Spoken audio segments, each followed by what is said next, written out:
This is the naked truth about real estate investing. Your host, Javier, has already been through all the brain damage of this business, so you don't have to go through it. That way, you're not exposed to all of the risk of losing your shirt or getting caught with your pants down. So let's dive into another no BS episode right now.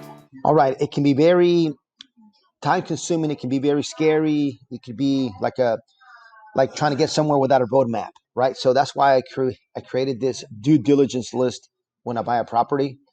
When I buy an apartment building, even a mobile home park, you can use it for, mostly pretty much any commercial property. But this one specifically is for a multifamily. It could be a 6 unit. It could be a 600 unit. You can use it, for what you like. So go ahead and sign up, put your name, email. I'll send you the free link to my due diligence. This is what I've used to buy, hundreds and hundreds of units, if not, thousands of units. So sign up, you get my link. You get an Excel sheet as well. And also we use the software, project management software, Monday.com. Feel free to sign up for a free trial. I do have an affiliate link. You don't pay any extra, right? They just pay me a small fee. Don't have to use it. You have the Excel spreadsheet, but if you use Monday.com, it's actually a lot better, a lot smoother, a lot prettier, and you can do a whole bunch of other stuff. There's even a video there I created in the link. So check the link, sign up, and this is my giveaway for you guys. Thank you so much. Take care. Hello, everybody. It's Javier Hinojo, your host of The Naked Truth About Real Estate Investing. And today I got Gene Chavez on the show. He is an attorney, a lawyer. Hey, I'm going to ask you that question, by the way. What's the difference between an attorney and a lawyer? You can answer that later. He's out in New Mexico, and he's actually part of my Mastermind $1 billion Boardroom. And he's got so much knowledge, and we're going to talk a little bit about what he's done in the past and why when he applied for the Mastermind, I was very excited just because I wanted to be able to tap into that knowledge, especially all the members and everybody in our network.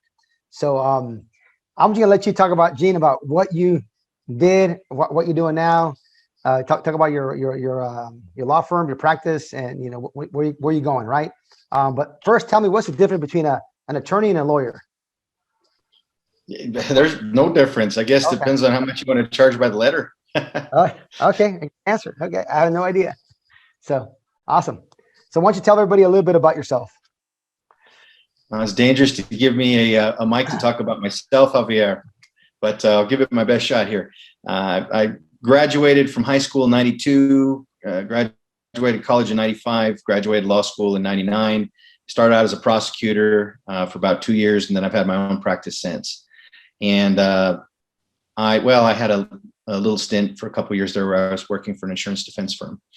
But I did a lot of work for landlord-tenants, both getting people out of bad leases or enforcing leases, to people falling downstairs at multifamilies, to shootings, to armed robberies, to slip and fall, cars getting hit and run kind of thing with no injuries, just their cars, having too many pets, all those kinds of things. And the one thing I can tell you, that the real winner in the landlord-tenant law is the owners. The attorneys fight for the fees, and sometimes they get paid, sometimes they don't. Judges whittle away at what they think is reasonable. And at the end of the day, I may go home with a briefcase full of money from what I made on all the cases that I did for a landlord or for an owner, and the owner was taking a Brinks truck. Yeah. So, I eventually figured out, I'm in the wrong side here. I need to hire the lawyers and not be one of them. Yeah. Well, hopefully nobody in our group, inner circle, was ever in the other side of the in a courtroom, right? Like, oh, Gene, I know that guy. No, I doubt it. I doubt it seriously. Super cool. Well, I appreciate you taking your time. I know you're a busy guy, kind of coming on, and definitely wanted to get a professional, just an attorney, talk about just tenant and landlord rules and laws, things like that. So when you did this, just in New Mexico or all over the country? No, just in New Mexico. Okay. So why don't you tell me a little bit about what's one of the biggest mistakes, right? One of the quickest things that somebody could do that say, they don't lose their shirt, right? Like as a landlord, or the most common thing you saw? Basically, for any tenant to look into a way to get out of a lease. And generally, when you go to court, these aren't, if you're dealing with small matters, like maybe a few months worth of rent, you're going to go to a smaller court. It's going to be like a magistrate or a municipal court. In different jurisdictions, it's called something different. I guess it's called small claims court or something like that, because they're smaller amounts. And the thing that's very frustrating as an owner, as a landlord, and I've been in court for that as well, is the courts basically favor on the smaller issues the tenants. So you could be 100% right, but they're going to slash away at maybe some late fees, or they're going to slash away at attorney's fees or something like that. So you got to know going into it on smaller issues, your tenants are going to kind of have not an upper hand, but they're going to have a little advantage, because the judges are going to feel a little sorry for them, and they're going to get them out, evict them, move them, but you're not going to get everything you should get pursuant to the law. Okay. I guess one of the mistakes that a lot of landlords can make is first off, you need to hire a good lawyer or a knowledgeable lawyer in drafting your landlord agreement, or your uniform owner resident relations agreement. And some things that you really need to make sure that are in there are like where they pay, the dates and times that they need to pay before it's late, your policy on dogs and cats and birds and exotic animals like alligators and tigers and stuff like that. It happens. I've seen pigs. I saw one with a pig inside, a pet pig. Yeah. Yeah. It's also of note, and I do this myself, I don't know if a whole lot of other people do it, but you may want to put in there an addendum to your lease agreement that says crime-free addendum. At least that's what I call mine. And in it, it says if there's anything that the tenant is doing that could constitute a legal nuisance or is illegal or anything like that, that's a basis for immediate termination. Oh, wow. Okay. Or close to immediate. And the reason I say that is because if you got somebody cooking a meth lab or something like that, you've got somebody with illegal animals, you've got somebody that's doing drug deals, you've got something like that. Each law in all jurisdictions pretty much gives landlords a way out to terminate a lease for those kinds of things. But to have an addendum in your lease agreement that says that, hey, if we see this and if we think it's there, we'll give you notice, but that's a basis to terminate the lease. That's going to help you in getting rid of them and any issues in court for any type of action that the tenant may kind of file. But where it's going to help you more in the big picture is in a civil matter. For example, if you've got, and I did some of these where, I don't know, a drug deal went bad or something like that in the parking lot, and there was a drive-by shooting and people got shot at, and it was a tenant's car or tenant's apartment that happened to. You want to be able to get them out of there, and you want to show the attorneys down the road when there's a lawsuit filed against you for a nuisance or for premises liability that you had something in place to show that, no, the minute we know about this stuff, they're out. So we didn't keep our bad tenant in apartment 4B, despite numerous complaints, despite all kinds of bad things that went on. Something happened. Somebody got hit by an errant, I don't know, baseball or gunshot or something. And the landlord not only didn't do anything about it, but closed his eyes to it, and all he cared about was getting the rent. So having that in place could help down the line in something bigger. Because I think for landlords or owners of multifamily, you kind of have an understanding that there's going to be a certain amount of late payments. There's going to be a certain amount of people that skipped out. And of course, you want to minimize it, but there's a certain amount. What you don't want is the bigger picture.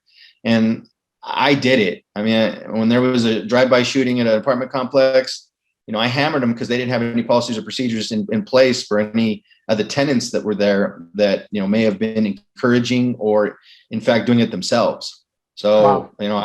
I went after them for punitive damages. And of course, the insurance companies are the ones that make decisions. They're going to decide how much to pay. But if the landlord would have had that ammunition to say, no, we have these policies in place, the minute we suspect or see anything like that, remember, this isn't criminal court. So like, reasonable suspicion, probable cause thing. No. If you have a tenant that's problematic, that's not watching their teenagers, that's not keeping their area that they're supposed to keep it in a good way, that's has numerous complaints about their cars, or the kind of people that are doing business around their cars, or anything like that suspicious. And then for a civil lawyer down the line to come in and say, oh, look, you knew about it, you didn't do anything about it, you're going to apologize with a bunch of zeros. Wow. And ultimately, you're going to keep your place, but your insurance is going to go up, skyrocket. Yeah, for sure. So what I'm hearing after all this is, make sure you have the right policies, the right leases drawn up, Absolutely. the right steps or procedures, right? Whatever it is, right? Just to cover your ass, basically. Just in case. Yeah, absolutely. A good lawyer is going to take a look at what the applicable laws are going to be. And for example, like I'm transitioning out of law. I'm semi-retired and I'm doing this full time, and I'm excited about the opportunity to work with you and learn from you in your program. And I'm focusing on the mobile homes and the RV parks and RV resorts. But it's the same thing across the board with multifamily as well. And some people just rent out a bunch of houses, just regular homes. And there's certain laws different laws, I should say, different laws for each type that you're renting. There's different laws for multifamily, there's different laws for mobile home parks, and there's different laws for RV parks. In New Mexico, we really don't have laws for RV parks, but we have laws for mobile home parks that are separate from that of multifamily. So a good lawyer is going to tailor your agreement to make sure that it's part of that. One of the sneaky things that I did, Javier, when I had this was back when I was young, and I practiced door law. Door law was whatever came in the door I practiced. Okay, door law. I never heard of that. Door law. Yeah, door law. What do you practice? Door law. Whatever comes in the door, I'm practicing. Awesome. So if somebody came in, they're like, I need to get out of this lease, but I can't afford to pay this. And, what can you do for me? Can you look at this? So I would look at the agreement. And if I found one thing that was lacking, that wasn't in there, that was required by law, that's a basis for me to break it and get attorney's fees. Nice. So, one small thing, such as a return address for the landlord, or where to be contacted, something minor. And if I found that, boom, I made my money, got them out. They were happy. Granted, it wasn't much, but it was one small little win. And I don't think the landlords were too concerned about, $400 or $500. But later on, I graduated in my experience and started doing the bigger ones where there was the injuries or the, slip and fall or the shooting and, those kinds of things, because you can sue anybody for anything, anytime, anywhere, any place. It's kind of like when you're a lawyer, people ask you, hey, is it legal if I do this? And my answer is, would you get caught? Yeah. It's illegal to jaywalk. We all do it. Did you get caught? Okay, if you got caught, then let's talk. But the theoretical stuff never really works. And a successful person like yourself that has multifamily and does a great job, it has a great team. Litigation is just inevitable. It's going to happen, and the best you can do is set yourself up for success by these small little things to put in place, so that your exposure is minimal. Yeah, I have a friend that he was telling me a story when he bought an apartment building. That same day that he bought it, or the next day, he didn't even have time to change the staff. Like one of the maintenance guys stepped like on a nail, went through his shoe, went through his foot. It was like a big deal, and he was like, "Man, it was it was such a nightmare." He said it was brutal.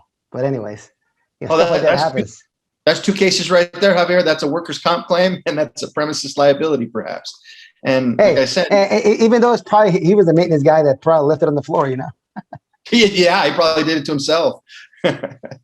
Wait, so let's talk a little bit about what you're focusing on and your investment. I know you're doing mobile home parks.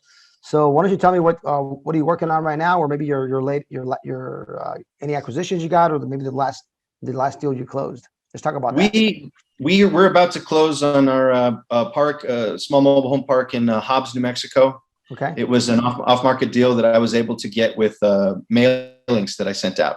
So cool. The mailings I sent out, I got a response and I got that there. I've lost out on two deals in the last probably 3 weeks. Had a nice park in Elephant Butte.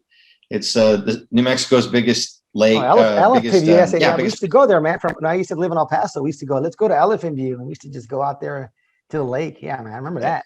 We love it. I mean, it's a pond compared to most other states, I know, but it's a great time. There's nothing in El Paso, Texas. So for us, that was like heaven, when I was a kid.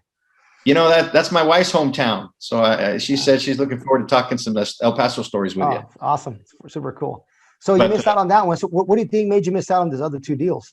I think part of it was our offer was the same, but the way I tiered it, and I went in and I put the earnest deposit at 1%, and apparently this national company put in 10% of the purchase deal, and the owner or seller just liked their deal better, so I lost out on it, which is kind of a bummer. But what can I do about it? And then I lost another one because I couldn't get. It was an RV park. It was in Carlsbad.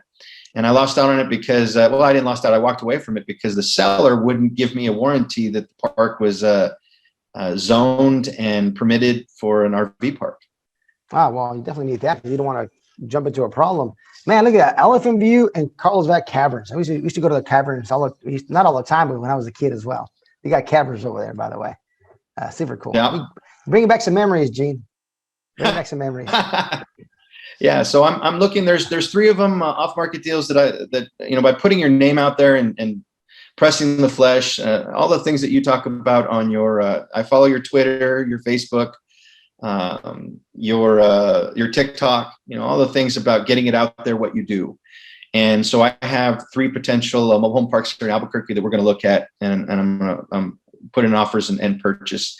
And just like everyone else, the tough thing is I have some investors to help with the Hobbs project, and they're excited. And finding more investors and finding the financing is of course always the tough part in any acquisition, for us anyway. But if the numbers make sense and the way we assess the deal, that's what we're working on. And I can talk to you all day long about the legal end, but it's night and day from doing what you do.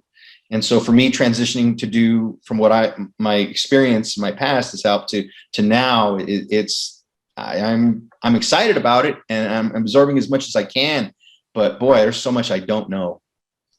Yeah, you know what? It's a lot that we all don't know, right? We're always learning every day. Yeah. And you got to come up with a good slogan, Gene, because you're an attorney, kind of like the show from Netflix, right? Breaking Bad.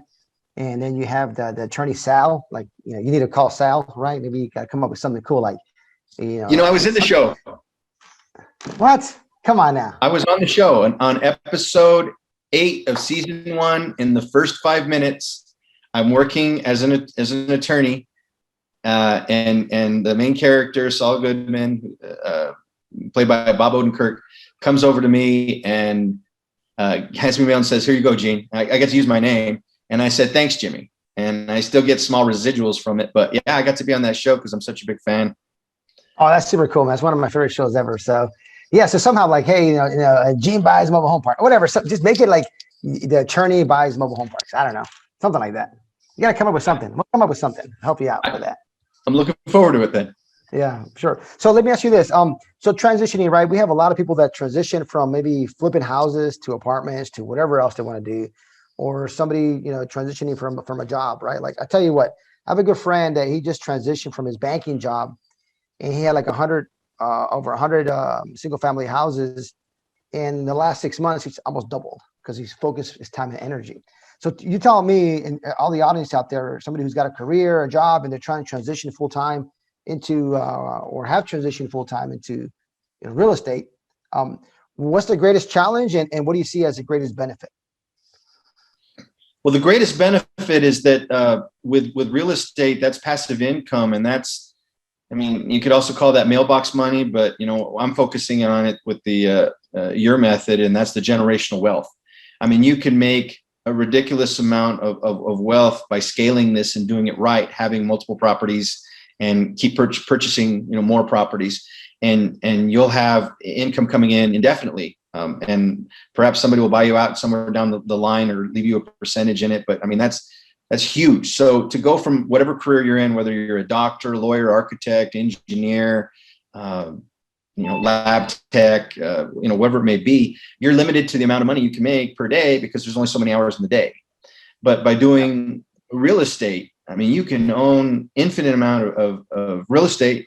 You can own an infinite amount of types of real estate, whether, like you said, multifamily, homes, mobile home parks, RV parks, whatever it may be, Airbnb, and there's no limit, and there's no real limit to your income other than you get a good team, you set up a good group of individuals that come in and assist you, with that. But there's no real limit as to the sky or your ceiling. So that's what I'd say is the biggest reward and why it's very enticing.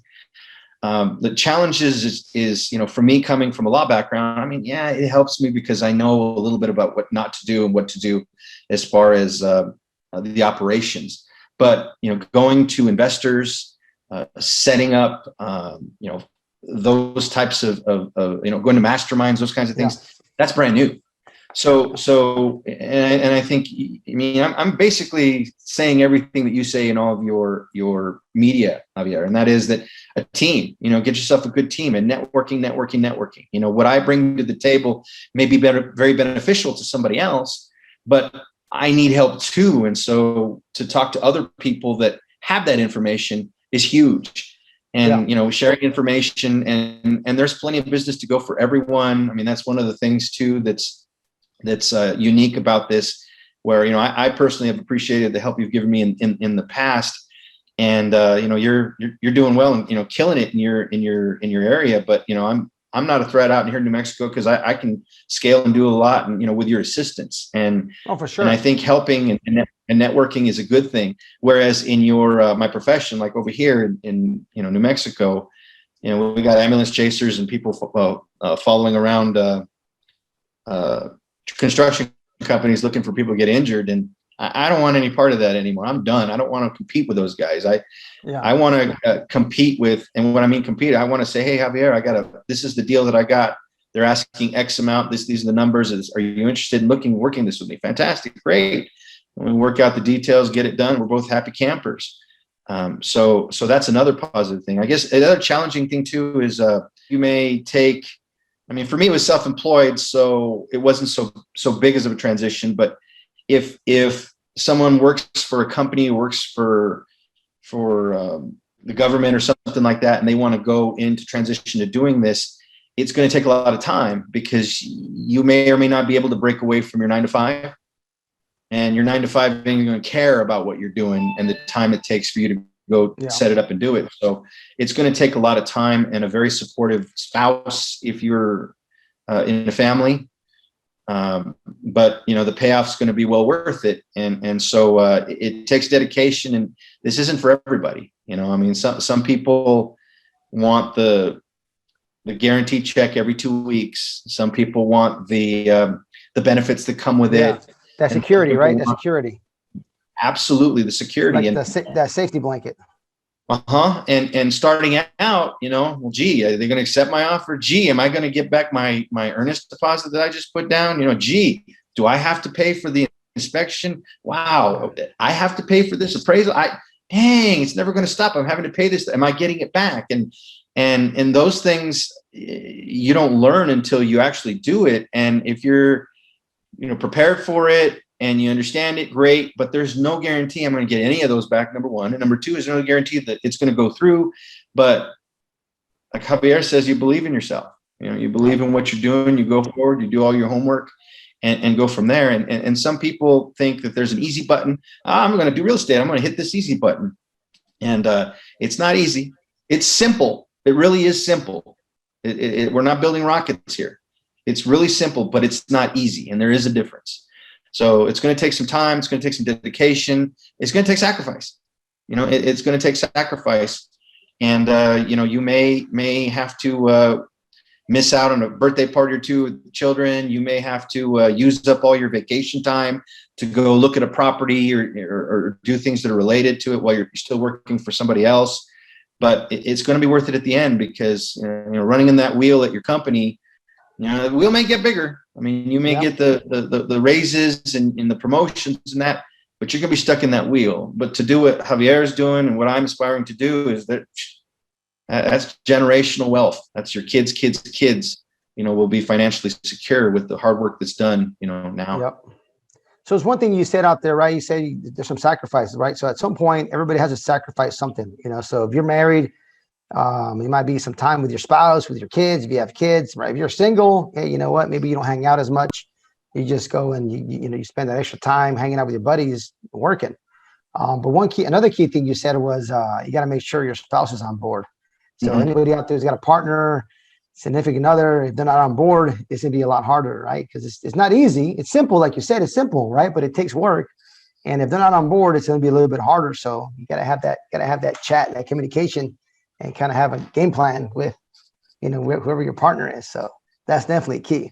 Let me ask you this question, Gene. So far, what has been, I know you mentioned earlier, you came in at a 1% earnest deposit. Somebody else came with 10, but I'm not sure that would be your, what do you think your biggest mistake so far has been, like in investing? What do you think has been your biggest mistake? Biggest mistake has been probably not jumping at the deals that I probably should have jumped at earlier, because I wanted to crunch the numbers and make sure they made sense. And I mean, there's more. I keep referring back to you, Javier, because I've learned a lot from all your media. My mentor is Dan Pena. So I've learned how to scale the business and get things started that way. And I've learned, and it's 100% true. My social circle has turned into a social triangle. Yeah. I mean, the more people we used to hang out with and do all things with, I mean, it's really come down to very small, like maybe my wife and I, pretty much, because what we want to do, what we need to do, and all the stuff we've had to sacrifice, very few people would understand, except for people like mine. Exactly. Yeah. And one of the things that Dan Pena would always say is, show me your friends, I'll show you your future. So, if you're hanging out with party time people that are just doing the same thing and been doing the same thing for years, there's nothing wrong with that. I mean, that's great. But if you aspire for something different, go with them. So I try to change the mindset that way. I've tried to, focus on, just do it, just do it, just do it. Meeting people in the banking industry, meeting private lenders, meeting investment, bankers, kinds of things has been really eye-opening. And I really wish, my biggest regret, I'll tell you what my biggest regret is when I first started practicing law, I should have started working on the corporate side, the commercial, very much what like your attorneys do. I mean, I think that's a lot more fun. I think it's more engaging. I think it's more financially rewarding. And I think it would set myself up in a better place right now, as opposed to doing the criminal defense and the workers' comp and personal injury.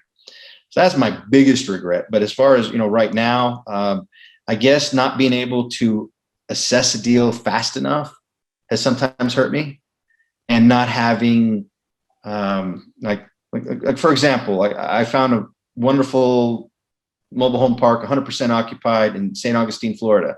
I think it was 280 units, 100%, and they're all tenant owned. I think the asking price was, 12 million or something like that. And I did the numbers, and everything looked pretty well, but I don't have the immediate access to 12 million. And I don't really know anybody that does. And, it's a great deal. And I feel like I'm screaming at rooftops, and there's all kinds of people that could help, but I don't know them. Yeah. So putting myself around the right people and the right resources is probably my biggest regret. And now I'm working on it. For sure. It's going to change your life, Gene. I'm telling you, it'll change your life. Being part of a mastermind and network, and you know what? Yeah, you're right. Right. Maybe you should have started a lot earlier. You'd be a lot ahead. But you know what? It's never too late. That's the best part, right? You're doing it now. I see you actors. I see you everywhere too, right? Now you're networking.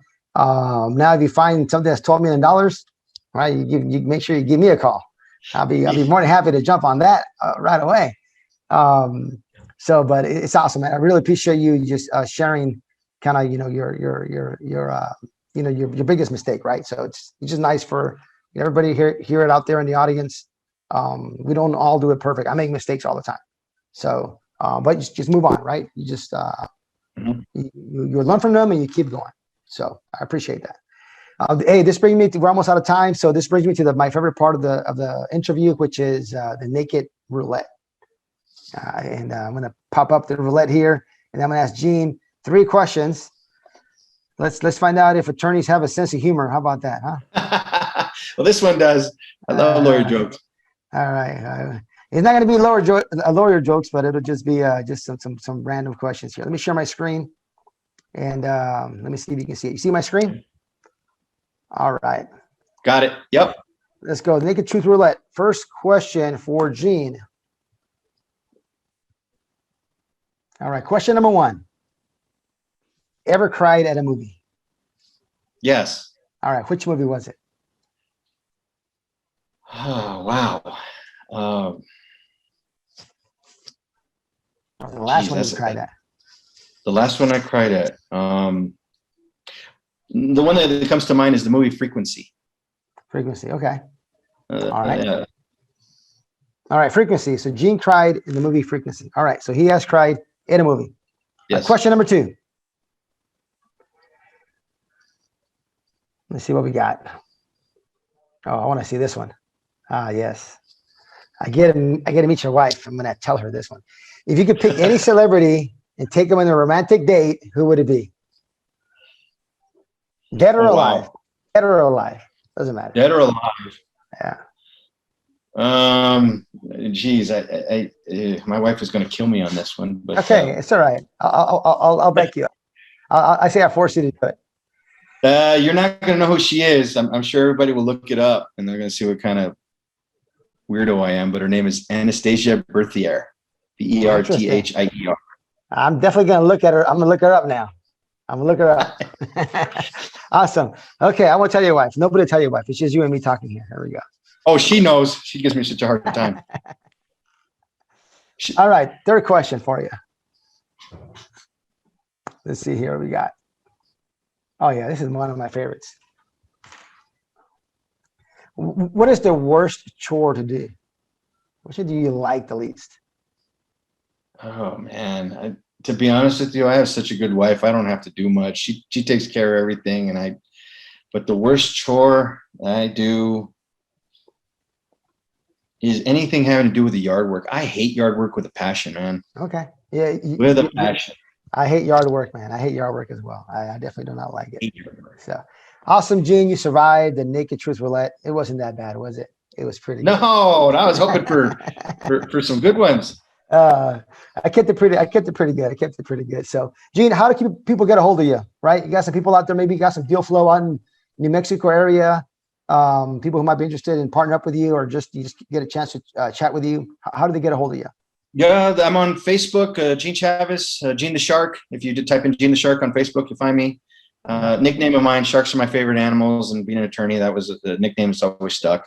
Yeah. I'm on LinkedIn, Gene Chavez. I'm on Twitter, Real Gene Chavez. I'm on TikTok, Gene the Shark, and I'm on Instagram, Gene the Shark. Cool. So I'll make sure all those links are in the show notes. We got those links for sure. And Gene the Shark buys mobile home parks. How about that? I love it. Something like that, right? But anyways, hey, I appreciate you being on the show. Can't wait to see you in a couple of weeks, coming over here to Raleigh for our event. And I'm very excited about that, to meet you and your wife. Thanks again, Gene. I am your host, Javier. Don't lose your shirt. You're invited to leave an honest written review and share this episode with a friend. Thanks for listening, and we'll see you on the next episode.